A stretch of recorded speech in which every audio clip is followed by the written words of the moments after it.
Welcome, everyone, to English Podcast with Jane, your little corner for learning English through real-life conversation. I'm Jane. And I'm David.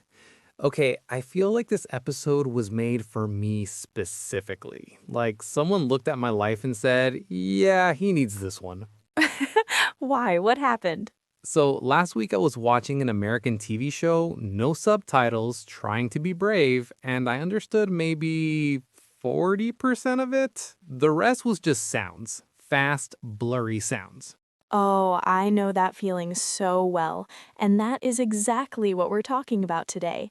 How to actually improve your listening in English. Not just tips, but real strategies that work. Real strategies, yes. All right, I'm all ears, literally. So let's start from the beginning. David, why do you think listening is so important, like compared to the other skills? Reading, writing, speaking? Hmm. I think listening is kind of the base of everything, right? Like when you're a baby, you don't start by reading or writing.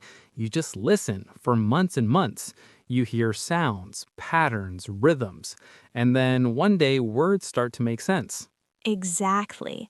I always think of it like a pyramid. Listening is at the bottom. It holds everything else up.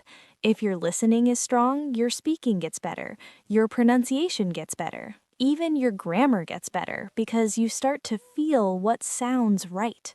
That's such a good image, the pyramid. So if the base is weak, everything above it is a bit shaky, like a building with a bad foundation. It looks okay from outside, but it's not stable. Yes, and I think this is why a lot of learners feel stuck. They study grammar, they learn vocabulary, but their listening stays weak. And then in a real conversation, everything falls apart because they just can't keep up. Okay, so can we talk about that? Because I think there's a difference between like hearing English and actually listening to it. Like I can hear a song in English and not understand a single word. I'm hearing it, but I'm not really listening. Yes, that's such an important difference. Hearing is passive, sound just enters your ears, but listening is active. You're choosing to pay attention, you're focusing, you're trying to catch the meaning. It takes real energy. Active listening. So it's like when I watch a show in English and I'm also scrolling my phone at the same time, that's just hearing. The sound is there, but my brain is not really doing anything with it. Exactly, and that's actually one of the most common mistakes. People put on English content and think they're learning, but if your brain is not engaged, not focused, it doesn't really stick. You need to be present. That's a bit uncomfortable to hear, honestly, because I do that. I listen to English podcasts while I'm doing other things, and I thought I was like absorbing it. But maybe I'm not absorbing as much as I think.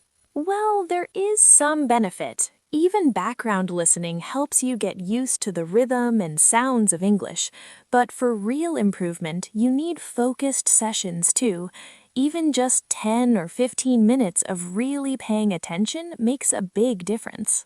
Okay, that's fair. 10 focus minutes is better than an hour of half listening. I can do that. So, what makes listening so hard though? Like, why do native speakers sound so fast?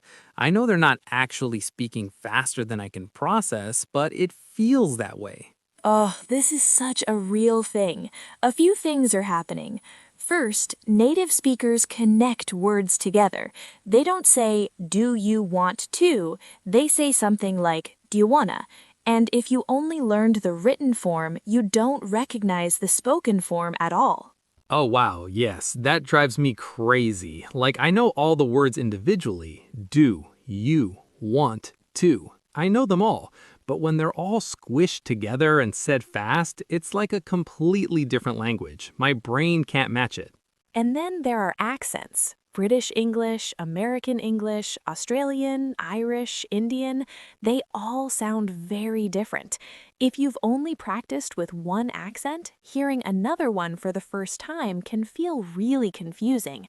Your ears need exposure to variety. The accent thing is real. I remember the first time I heard a strong Scottish accent, I generally thought they were speaking a different language. I understood maybe one word in five, and these are technically all English speakers. Yes, and slang, idioms, informal expressions, native speakers use them constantly without even thinking. If you learned English from textbooks, real conversation can sound completely different. So, what do we do about all of this? Let's talk about real strategies. Yes, please. Give me the strategies. My ears are ready. Okay, first, start with content that is made for learners. Podcasts like this one, audiobooks read clearly, YouTube channels for English learners. The speakers are slower, clearer, and they use vocabulary you know. It builds confidence before you jump into native content. That's actually how I started. I found the podcast where the host spoke really slowly and clearly. And at first, I thought, okay, this is too easy. But it gave me a foundation. After a few weeks, I could handle faster content much better. It's like warming up before exercise. Exactly. And then subtitles. Use them as a friend, not a crutch. Start with English subtitles on so you can connect what you hear with what you read. Then, when you feel more comfortable, turn them off for short sections. See how much you can catch without them. The gradual subtitle removal. This is actually something I'm doing right now. I cover the bottom of the screen sometimes so I can't read them easily. It's kind of uncomfortable at first, but I do catch more than I expect. And when I get something right without subtitles, it feels amazing. That feeling is so important. Celebrate it. Because I think a lot of learners focus on what they missed, not what they caught. But if you understood 8 words out of 10, that's great. That's real progress. Celebrate those small wins. I'm definitely guilty of doing the opposite. I understand 70% and I focus on the 30 I missed. My brain is basically running a bug report instead of celebrating that most of the program worked fine. Very David. Okay, another strategy, and this one is a little more active. It's called shadowing. You listen to a short piece of audio and you repeat it at the same time they say it to learn their rhythm and flow, not just the words, but the music of the speech. Oh, I tried this. It felt so strange at first, like I'm talking at the same time as someone else. But after a few tries, I noticed my mouth was moving faster. My sentences were coming more naturally. It's like installing new muscle memory for speaking, the hardware upgrade kind of thing. Yes, and another one is dictation. You listen to something and you write down exactly what you hear. It forces you to listen very carefully, word by word. And when you check your answers, you can see exactly which words and sounds you're missing. Dictation. Okay, that one sounds a bit old school, but I actually believe it works because writing forces you to slow down and really commit to what you heard. You can't be vague. You either got the word or you didn't. And then there's summarizing. After you listen to something, try to say or write what it was about in your own words. You don't need every detail, just the main idea. This trains you to focus on key words and meaning rather than trying to catch every single word. That's such a good point. I think learners, and I was the same, try to understand every word. And when they miss one, they panic, they stop, they rewind. But in a real conversation, you can't rewind. You have to stay calm, catch the key words, and keep going. Exactly.